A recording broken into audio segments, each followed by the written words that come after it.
20 seconds.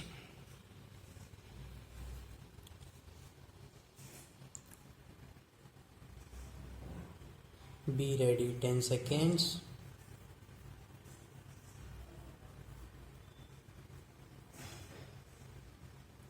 Start.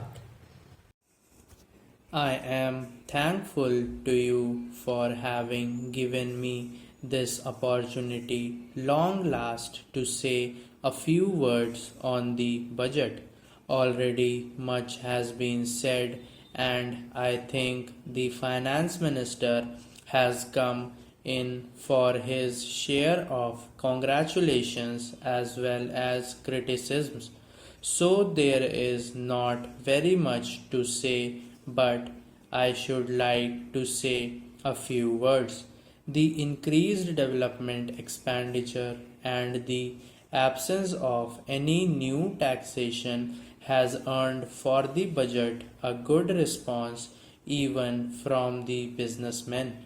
I especially welcome the relief given to the middle classes by raising the exemption limit of income tax in respect of personal income.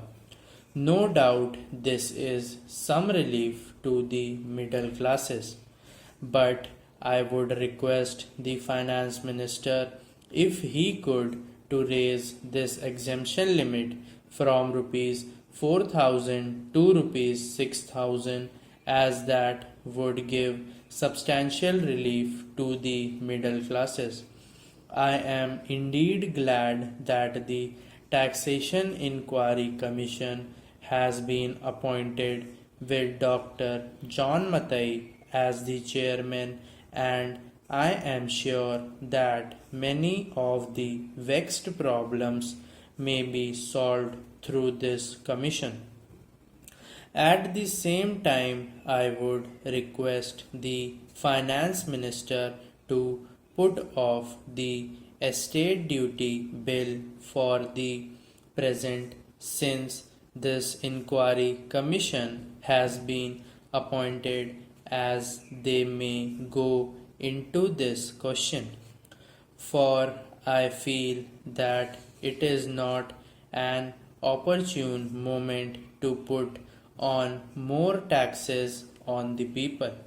Already, as Mr. Gadgil has pointed out, there are so many taxes on the people. The people are overburdened by taxes, and they are just trying to recover their stability. So, in regard to estate duty, I would ask him to consider about it. My reason for asking it to be postponed is, as I have said, that the people are still facing economic distress, and then our government is not able to offer the amenities which other countries have, where the estate duty exists, such as free compulsory education for children, free medical aid, homes for the poor and destitute, old age pension, etc. So, my humble suggestion is that this point may be considered by the Taxation Inquiry Commission. I agree that there is a brighter side of the picture, and instead of continually harping on our poverty, we should also see the brighter side. We are making encouraging progress towards laying the foundation of a welfare state. With the cooperation of all the implementation of the 5-year plan, I am sure, sir, that we should be able to lay the foundations and fulfill the dreams of India. It is indeed encouraging to know from the finance minister that there is a tendency of lowering food prices all over the world, and in that case the prices in our country too would be lowered. Regarding defense, for obvious security reasons, I do not agree with my friends who say that the expenditure should be curtailed. It is not advisable to take any undue risks and slacken the defense arrangements. Indeed, defense is one of our valuable assets, although strange to say, there seems to be adverse opinion in some quarters. I agree with what General Cariappa once said that God and army are remembered only when there is trouble.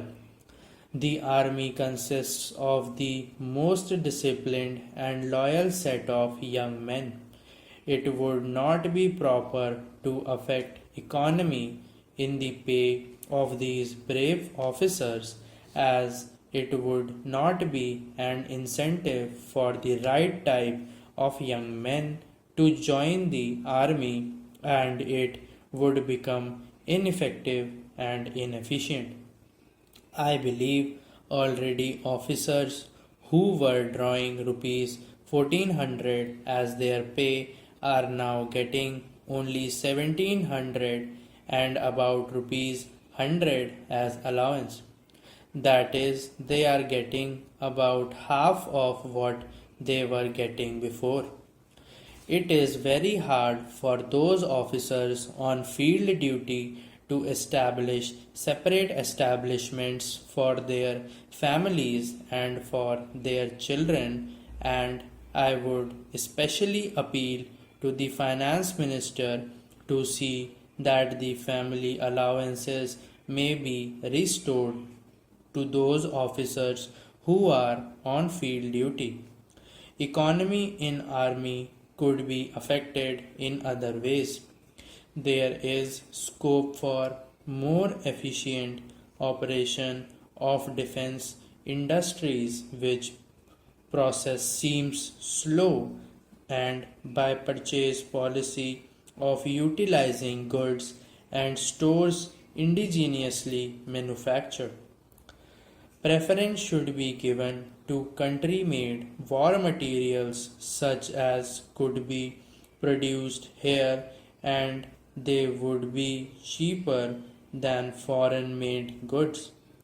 I may also suggest that the armed forces who are not on field service or under any operational commitments could be utilized for giving military training to the youths in schools and colleges, which would teach discipline and loyalty.